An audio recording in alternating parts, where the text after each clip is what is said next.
नमस्कार भावांनो, स्वागत आहे तुमचं मराठी वर्ल्डच्या एका नवीन एपिसोडमध्ये। आजचा दिवस राजकारण, अर्थकारण आणि गुन्हेगारीच्या जगामध्ये एका महाभूकंपासारखा आहे। एका बाजूला बंधुबाबाचे घाणेरडे सत्य समोर येत आहे, तर दुसरीकडे शेअर मार्केट आणि आंतरराष्ट्रीय स्तरावरती मोठा राडा सुरू आहे। आणि उद्धव ठाकरेचे आहेत तेवढे खासदार देखील शिंदेकडे जाणार का? आणि या सोबतच 10 अशा खळबळजनक बातम्या आपण आज घेऊन आलो आहे। त्यामुळे व्हिडिओ शेवटपर्यंत नक्की बघा मित्रांनो। बातम्या एकदम चांगल्या आणि तुम्हाला पटतील अशा आहेत, त्यामुळे व्हिडिओ शेवटपर्यंत नक्की बघा। तर चला सुरू करूया आजच्या आपल्या पहिल्या बातमीला। पहिली बातमी आहे, पुण्याच्या उबाळे नगरमध्ये चालणाऱ्या मॉडर्न गुरुकुल आश्रमाचा भयंकर पर्दाफाश झालाय। हरियाणाच्या एका डॉक्टर कुटुंबाला 2001 सालापासून राधा मोहन मिश्रा नावाच्या एका बंधुबाबाने जाळ्यामध्ये ओढलं। या बाबाने 41 वर्षीय उच्च शिक्षित महिलेवर तब्बल 17 वर्ष अत्याचार केले। तिला टेजर गनचे शॉक देणे, गुंगीची औषधं देणे आणि तिचे खासगी व्हिडिओ काढून तिला ब्लॅकमेल करणे असे धक्कादायक प्रकार सुरू होते। या सगळ्यासाठी त्याला त्याच्या महिला अनुयायी मदत करत होत्या। अखेर पोलिसांनी छापा मारला तेव्हा या 12,000 स्क्वेअर फुटाच्या बंगल्यामध्ये चक्क एक भुयारी मार्ग सापडला आणि 35 जोडप्यांचे प्रायव्हेट व्हिडिओ जप्त करण्यात आले। भावानो, रामायणामध्ये माता सीतेचं हरण करण्यासाठी रावणाने सुद्धा साधूचाच वेश घेतला होता। श्रद्धेच्या नावावर कपट करणं हा सर्वात मोठा गुन्हा आहे। संतांच्या या महाराष्ट्रात असल्या नराधमांना थेट फाशीच झाली पाहिजे। पण आपल्याकडच्या पब्लिकचं पण डोकं बघा। एखादा इंजिनिअरिंग पास झालेला पोरगा नोकरी मागायला गेला तर त्याला 100 प्रश्न विचारतील, पण कुणी दाढी वाढवून मी देव आहे म्हटलं की हे लोक स्वतःची प्रॉपर्टी, घरदार सगळं त्याच्या नावावरती करून मोकळे होतात। अरे देवाने तुम्हाला जो मेंदू दिलाय तो कधी वापरणार तुम्ही? तुम्हाला याबद्दल काय वाटतं खाली कमेंट मध्ये नक्की सांगा। तर चल मित्रा, वळूया दुसऱ्या बातमीकडे। दुसरी बातमी आहे, धाराशिवच्या राजकारणामध्ये सध्या मोठा भूकंप सुरू आहे। कोल्हापुरात अमित शहाची सभा सुरू असताना एकनाथ शिंदेंना अचानक एक फोन येतो आणि ते मंचावरून खाली जातात। सूत्रांनुसार हा फोन ओमराजे निंबाळकरांचा असू शकतो।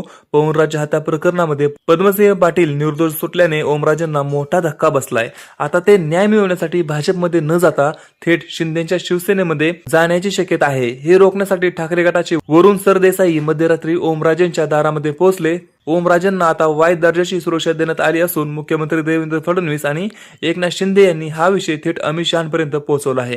राजकारण म्हणजे सध्या स्प्लिट सिव्हिलचा शो झालाय। भावानो, कोण कोणाचा हात सोडून कोणासोबत जाईल काहीच नियम नाही। पब्लिक बिचारी उन्हात उभी राहून व्हॉट्सअपला निष्ठा आणि गद्दारचे स्टेटस ठेवण्यामध्ये बिझी आहे आणि इकडे साहेब लोक मध्यरात्री 1 वाजता एकमेकांच्या घरी जाऊन सिक्रेट डीलिंग करतायत। भावानो, नेत्यांचा नाच सोडा आणि स्वतःच्या करिअरवरती लक्ष द्या। तर चल मित्रा, वळूया आजच्या तिसऱ्या बातमीकडे। तिसरी बातमी आहे निसर्गाच्या कोपाची। जून महिना संपत आलाय तरी पावसाचा पत्ता नाही। उजनी धरण जवळपास कोरडं पडलंय आणि कोयना धरणामध्ये फक्त 8 TMC पाणी उरले। यामागे अल निनो आणि अरबी समुद्रातील सोमाली जेट वाऱ्यांचा मंदावलेला वेग हे मोठे विलन आहेत। पण आनंदाची बातमी म्हणजे 24 ते 25 जून पासून मान्सून पुन्हा ऍक्टिव्ह होण्याचा अंदाज हवामान खात्याने वर्तवला आहे आणि आजचं वातावरण जरा थोडंफार बदलल्यासारखं वाटत आहे। आज जरा आभाळ दिसून येत आहे। मित्रांनो, छत्रपती शिवरायांनी गडावरती पाणी साठवण्याचं असं शास्त्र विकसित केलं होतं जे आज शेकडो वर्षानंतरही अभेद्य आहे। राजांना पाण्याचं महत्व माहिती होतं म्हणून स्वराज्य टिकलं। पण आजच्या आपल्या महानगरपालिका बघा, पाऊस पडला नाही तर टँकर लॉबी गब्बर होते आणि पाऊस पडला की रस्ते वाहून गेल्यावर कॉन्ट्रॅक्टर गब्बर होतो। मनपाचे साहेब पाऊस पडल्यावर छत्री उघडण्याऐवजी फाईल उघडून बसतात की आता कुठलं नवीन टेंडर काढायचं। पब्लिकच्या नशिबामध्ये फक्त खड्डे आणि कोरडे नळच आहेत। तुम्हाला ह्याबद्दल काय वाटतं खाली कमेंट मध्ये नक्की सांगा। आपण वळूया पुढच्या बातमीकडे। पुढची बातमी आपली अशी आहे की ही बातमी तुमच्या खिशाशी संबंधित आहे। भारत सरकार वर्ल्ड बँक आणि ADB कडून तब्बल $2.5 बिलियन म्हणजे 23,632 कोटी रुपयांचं कर्ज घेत आहे। अनेकांना वाटतंय की भारताची अवस्था पाकिस्तान सारखी झाली, पण हे चुकीचं आहे। हे कर्ज IMF वेल आउट नाही तर गुंतवणुकीसाठी आहे। इराण अमेरिका वादामुळे खतांच्या किमती प्रचंड वाढल्यात। सरकारचा खतांवरील अनुदानाचा खर्च 1.75 लाख कोटींवरून थेट 3.4 लाख कोटींवरती गेलाय। सामान्य जनतेवर टॅक्स न लागता कमी व्याजदरामध्ये हे कर्ज घेऊन सरकार हा भार पेलत आहे। मित्रा, आचार्य चाणक्यांनी अर्थशास्त्रामध्ये सांगितलंय की राज्याचा खजिना योग्य वेळी आणि योग्य कारणासाठीच वापरला पाहिजे, जेणेकरून प्रजेवर कराचा बोजा वाढणार नाही। सरकारचा हा निर्णय त्याच नीतीचा एक भाग आहे। पण आपल्याकडे काही लोक असे आहेत जे फुकटच्या योजनांसाठी रांगा लावतात आणि मग म्हणतात देश बुडतोय। आणि भावांनो, अर्थशास्त्र समजून घ्या, सगळंच फुकट वाटायला लागलं तर शेवटी जागतिक बँकेच्याच दारात जावं लागतं। तुम्हाला ह्याबद्दल काय वाटतं खाली कमेंट मध्ये नक्की सांगा। आता आपण वळूया पुढच्या 5व्या खळबळजनक बातमीकडे। पुढची बातमी आहे, अमेरिकेच्या नॅशनल इंटेलिजन्स डायरेक्टर तुलसी गरबाड यांनी डिक्लासिफाईड कागदपत्रातून एक बॉम्ब फोडलाय। अमेरिका जगामध्ये 30 पेक्षा जास्त देशांमध्ये 120 खतरनाक बायो लॅब्स चालवत आहे। सर्वात मोठा धक्का म्हणजे अमेरिकेचे डॉक्टर अँथनी फाउची यांनी अमेरिकन टॅक्स पेयरचा पैसा चीनच्या वुहान लॅबला दिला होता, जिथे गेन ऑफ फाउंडेशन म्हणजेच व्हायरस अधिक खतरनाक बनवणे याचं रिसर्च सुरू होतं. म्हणजे कोरोना लॅब लीक थिअरी आता सिद्ध झाली. याचा अर्थ असा होतो की कोरोना देखील चीनमुळे नाही तर अमेरिकेमुळे, म्हणजे अमेरिकेने कोरोना बनवला होता. ह्याचं पूर्णपणे सत्य आणखी बाहेर आलेलं नाही. म्हणजे मित्रांनो, महाभारतामध्ये अश्वत्थामाने झोपलेल्या मुलांवरती ब्रह्मास्त्र सोडलं होतं, ते युद्ध नियमांच्या विरुद्ध होतं. आजचे हे न दिसणारे बायोलॉजिकल व्हायरस तसलेच भ्याड शस्त्र आहे, जे लाखो निष्पाप लोकांचे जीव घेतात. इकडे आपली पोरं टपरीवरती उभी राहून चायनीज मंचुरियन खाण्यात बिझी आहेत आणि तो चायना लॅबमध्ये व्हायरसचं मंचुरियन बनवून अख्ख्या जगाला पाचतोय. जागतिक राजकारण किती डेंजर आहे फक्त बघू नका तर व्यवस्थित समजून घ्या. तर चल मित्रांनो, आपल्या आजच्या 6व्या बातमीकडे. 6वी बातमी थेट सीमेवरून आहे. पीओके म्हणजे पाक व्याप्त काश्मीरमध्ये गेले 17 दिवस भयंकर आंदोलन सुरू आहे. पाकिस्तानने तिथले इंटरनेट बंद केले, अन्नाची रसद तोडली, गव्हाचे भाव 200 रुपये किलोच्या पार गेलेत, 1400हून अधिक लोकांना गायब करण्यात आलंय.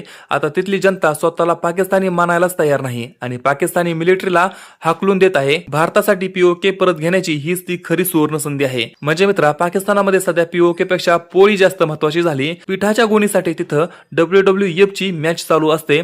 ज्यांना स्वतःच्या देशातल्या जनतेला खायला देता येत नाही ते चाललेत काश्मीर मागायला, भीक मागायला, आणि आता यांच्याकडे वाटेही उरलेली नाही. तर चल मित्रा, वळूयाच्या पुढच्या बातमीकडे. पुढची बातमी आहे शेअर मार्केटची. अमेरिका आणि इराणचा लेबनॉनवर हल्ला न करण्याचा शांतता करार अवघ्या 24 तासांमध्ये तुटला. इस्रायलने लेबनॉनवरती हल्ला केला आणि डोनाल्ड ट्रम्प यांनी इराणला $300 बिलियन फंड देण्यास नकार दिला. यामुळे मार्केटमध्ये भीती आहे, पण ट्रेडर्सनी घाबरू नये. क्रूड ऑइल $86 खाली आहे, तोपर्यंत टेन्शन नाही. आणि आरबीआयच्या फॉरेन डिपॉझिट स्कीममुळे भारतीय मार्केटला सपोर्ट मिळतोय. म्हणजे मित्रांनो, शेअर मार्केट म्हणजे हल्ली कुरुक्षेत्र झालंय. तिकडे लेबनॉनमध्ये इस्रायल बॉम्ब फोडतो आणि इकडे पुण्यामध्ये बसलेल्या माझ्या मित्राचा पोर्टफोलिओ लाल होतो. बॉम्ब ते फोडतायत पण धुरुळा इकडे गुंतवणूकदारांचा उडतोय. मित्रांनो, पॅनिक मध्ये येऊन शेअर्स विकू नका, लेवल्स बघून ट्रेड करा. याबद्दल तुम्हाला काय वाटतं खाली कमेंट मध्ये नक्की सांगा. आपण वळूया पुढच्या बातमीकडे. पुढची बातमी आपली आहे 8वी बातमी. 8वी बातमी अशी आहे, तुम्ही अजूनही स्वतःचं डोकं लावून टॉक्स निवडताय. इन्व्हेस्टिंग.com प्रोपिक्स AI ने गेल्या 5 वर्षात 415% रिटर्न दिलाय, जिथे निफ्टीने फक्त 54% दिलाय. आणि AI दर महिन्याच्या 1 तारखेला सांगतं की कोणते 20 स्टॉक्स घ्यायचे आणि कोणते काढायचे. भावांनो, AI इतका हुशार झालाय की तो स्टॉक्स पण निवडतोय. उद्या हा AI बायको पण निवडून देईल. तुम्हाला काय वाटतं याबद्दल? पण तोपर्यंत टेलिग्राम टिप्स देणाऱ्या त्या भोंदूबाबांच्या नादी लागू नका. टेक्निक वापरा आणि स्वतः शिका. तुम्ही स्वतः शिकाल तर स्वतःला घडवाल. तुम्हाला याबद्दल काय वाटतं खाली कमेंट मध्ये नक्की सांगा. आपण पुढच्या बातमीकडे. पुढची बातमी आहे, खान सर सध्या वादामध्ये अडकलेत. त्यांच्यावरती आरोप आहे की ते चुकीचा इतिहास आणि फॅक्ट सांगतायत. जसं की काश्मीर प्रश्नांवर त्यांनी नेहरूच्या सीज फायर ऐवजी महाराजा हरी सिंग यांना जबाबदार धरलं. तसंच जीमेल बंद झालं तर UPI ठप्प होईल असा अत्यंत चुकीचा आणि तांत्रिक दृष्ट्या खोटा दावा त्यांनी केला. UPI ही भारताची स्वतंत्र सिस्टीम आहे.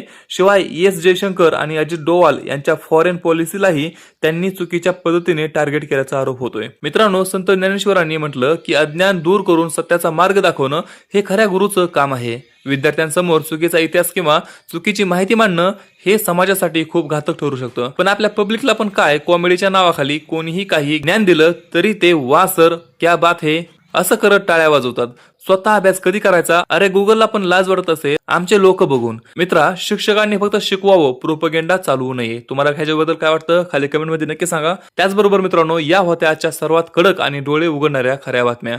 तुम्हाला यातला कोणता मुद्दा सर्वात जास्त पटला, भोंदूबाबाचा प्रकार की पीओके मधील राडा, मला खाली कमेंट्स मध्ये नक्की सांगा. आणि व्हिडिओ आणि ही रोस्टिंग स्टाईल आवडली असेल तर व्हिडिओला एक लाईक करा आणि तुमच्या मित्रांसोबत शेअर करा. आणि अशा 100% खऱ्या ऐतिहासिक संदर्भ असलेल्या आणि राजकीय अपडेटसाठी आताच आपल्या मराठी वर्ल्ड ह्या चॅनेलला सबस्क्राईब करा. त्याचबरोबर मित्रांनो, आपण भेटूया पुढच्या व्हिडिओमध्ये. तोपर्यंत जय हिंद, जय महाराष्ट्र.